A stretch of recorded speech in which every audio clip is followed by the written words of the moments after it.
So po mga kabayan, magandang hapon po sa inyong lahat. Ayan, so tayo po ay naka-prepare na dahil tayo po ay magmi-mission sa amin sa Mindoro po kasama ang PB team. So kami po ay pupunta sa mga tribo para magpakain at mag-abot na rin po ng mga tulong.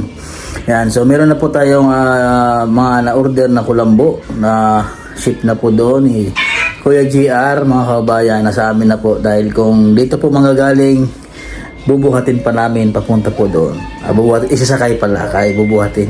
Ayan. So, nandun na po yung ibang pamimigay namin. Yung ibang chinilas naman po ay nandun na po kila rin vlog. So, biyahe na po sila ngayon, sila Kuya GR. Tayo po ay naka-impake na rin.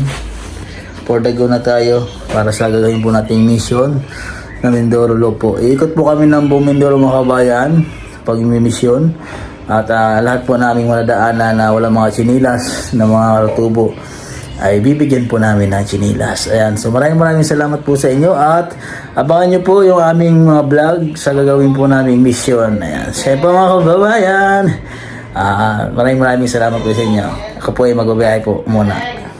Mag-aabang po muna tayo ng sasakyan po natin na bus dito po sa sinasakyan po natin. Tayo sakyan natin bus. Papunta pong Batangas Pier.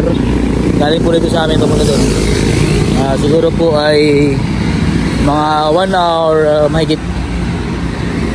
So sila Kuya GR po ay 3 hours po yung biyahe po nila, mga kababayan. Dito na po ako sa Batangas Pier. So dito na po kami mag-meet ni Kuya GR sa loob po ng port ng Batangas Pier. Biyahe po namin ay Calapan. Start po kami ng Calapan. Ikot po ng buong Mindoro. Nandiyan na siya sa loob. Kaya ng 6 para sa dumating, mga 5:30. Medyo na-traffic po ako. So, ng traffic po sa Bawan. Kaya nakarating po ako ng 6:30. Traffic po sa Bawan. At matagal po ako nakasakay ng sasakyan. So dapat ako po ay magmumotor din. Kaso lang po, nagka-problema po yung motor ko. Kabago-bago, nasira. Inalik ko muna sa kasa. May warranty pa naman po yun. So kahit sa sunod bumalik po ay motor ko po yung nagagawin ko. Kasi po tayo sa looban din sila. Medyo madaming pasahero po ngayon. Dito na ako sa loob. Hanapin natin sila kung saan nakaupo.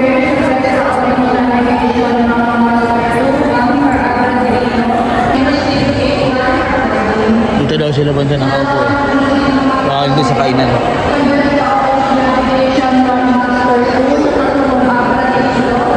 Saan kaya sila?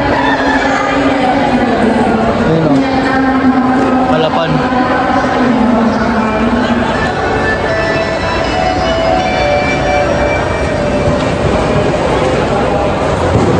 Saan kaya sila?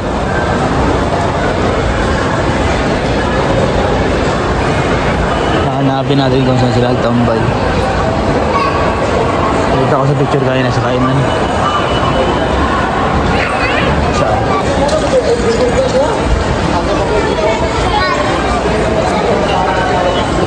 Baka dito.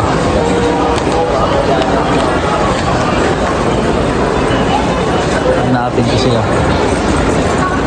kung saan nakaupo. Yan po sila kay GR.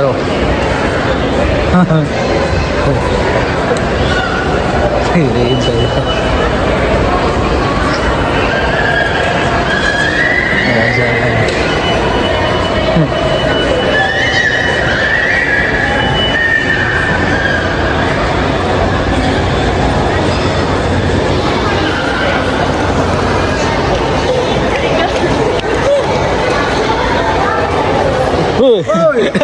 Dal. Ito na si Master.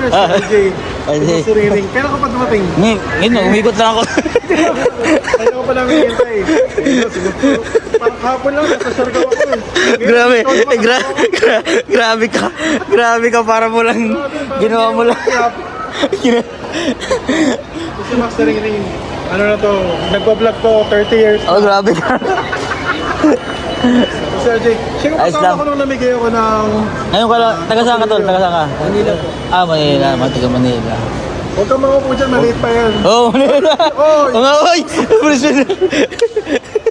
Hindi ka na, bilhin tayo ticket. Tara, tara. Ano tayo? Ano ka sa amin, makakapasyal. Dali, picture tayo. Dito. Hindi kita si... Oh.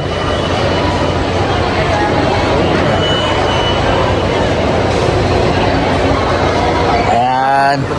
Ayun na si Kuya GR, nag-meet na po kami. Grabe yan, bigla-biglang ano yan, bigla-biglang alis yan. Oo nga eh, pagising ko. Kahapon lang nasa Mindanao ako eh. Pagising ko po eh, dito na ako sa Batangas. Batangas. Kamusta pala yung ano nyo? Yung Siargao namin. Siargao nyo? Masaya naman, si Tut sumunod siya. Nauna kami ni Paul. Oo. Napanood niyo po yung vlog. Tapos interview ko siya. In-interview. Tapos, Kamusta naman heart to heart na, ang heart to heart, kamusta heart to naman? heart eh. Oo. Ang dami kasi ano niya. Oo. Madami siyang dinidibdib ngayon. Oo. Pero Pero sa... mabuti na lang at nakapagkaroon ng trip sa Siargao para ma-unwind ba. Oo. Kasi importante yan, di ba, na Kailangan niya talagang ano, Tsaka mag-relax. grabe yung trabaho ng PB team sa Davao. Sa charity. Sa charity.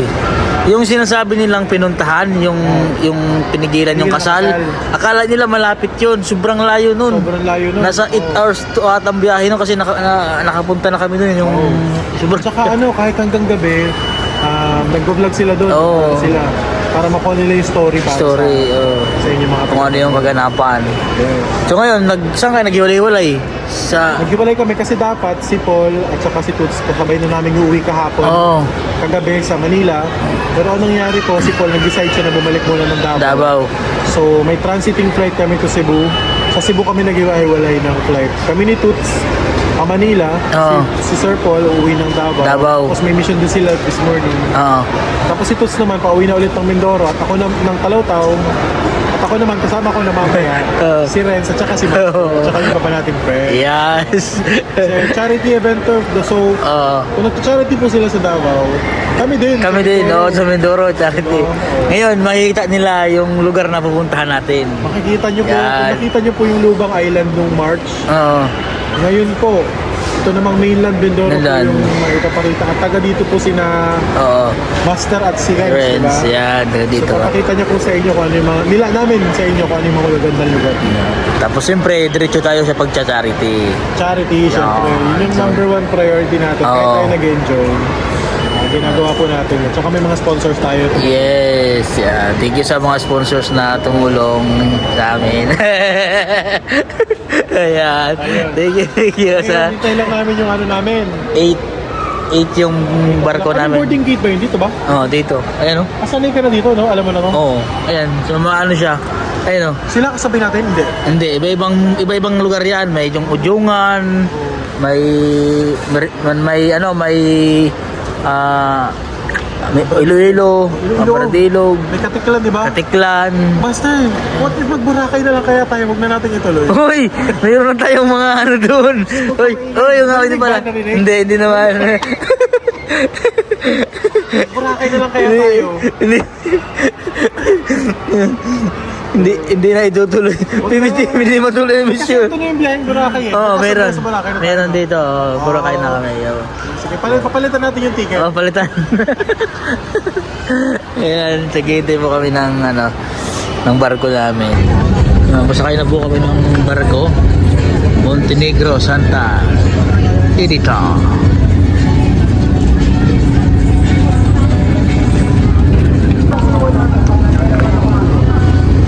One hour lang pag ganito. Ready ka na, Archie? Mahigit. Kalapan na po ha, kalapan. Tatlo po kami. Kaso yung po na ticket, palabas na po. Wait lang ba siya? Kalapan po.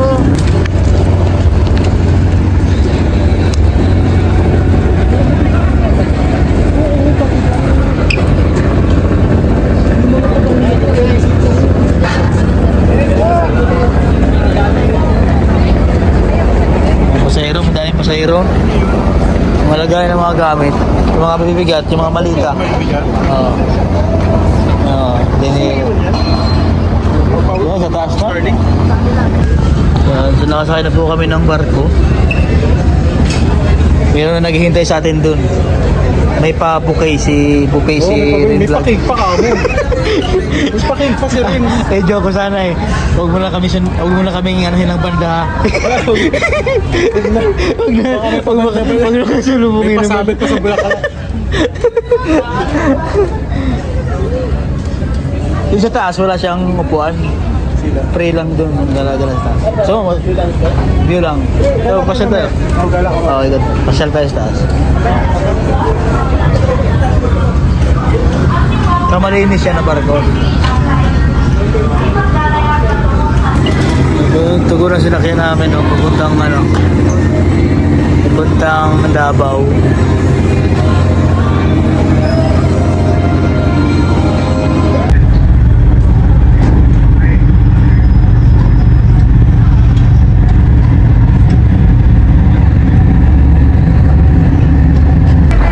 Ayun po mga kabayan, down na po kami dito sa Calapan City, sa port po ng Calapan City. Nag-CR po muna saglit si Kuya GR. Yung mga gamit namin. Okay. So galing po dito, papunta ka na rin siguro mga 1 oras biyahe namin at kalahati.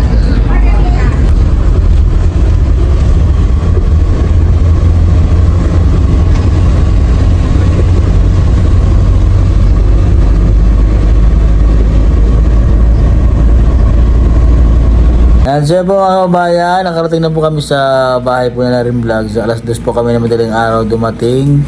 At umulan po sa Calapan. Medyo malakas ang ulan. Ngayon ulit naka-experience ng ulan dahil mainit ang panahon. Sana tuloy-tuloy na yung ulan. Yan, so yun po at maraming salamat po sa inyo. Yan po si KJR. Dito kami sa mansion ni Rin Vlog. Yes, po. God bless po sa inyo. Maraming salamat po. Bye-bye.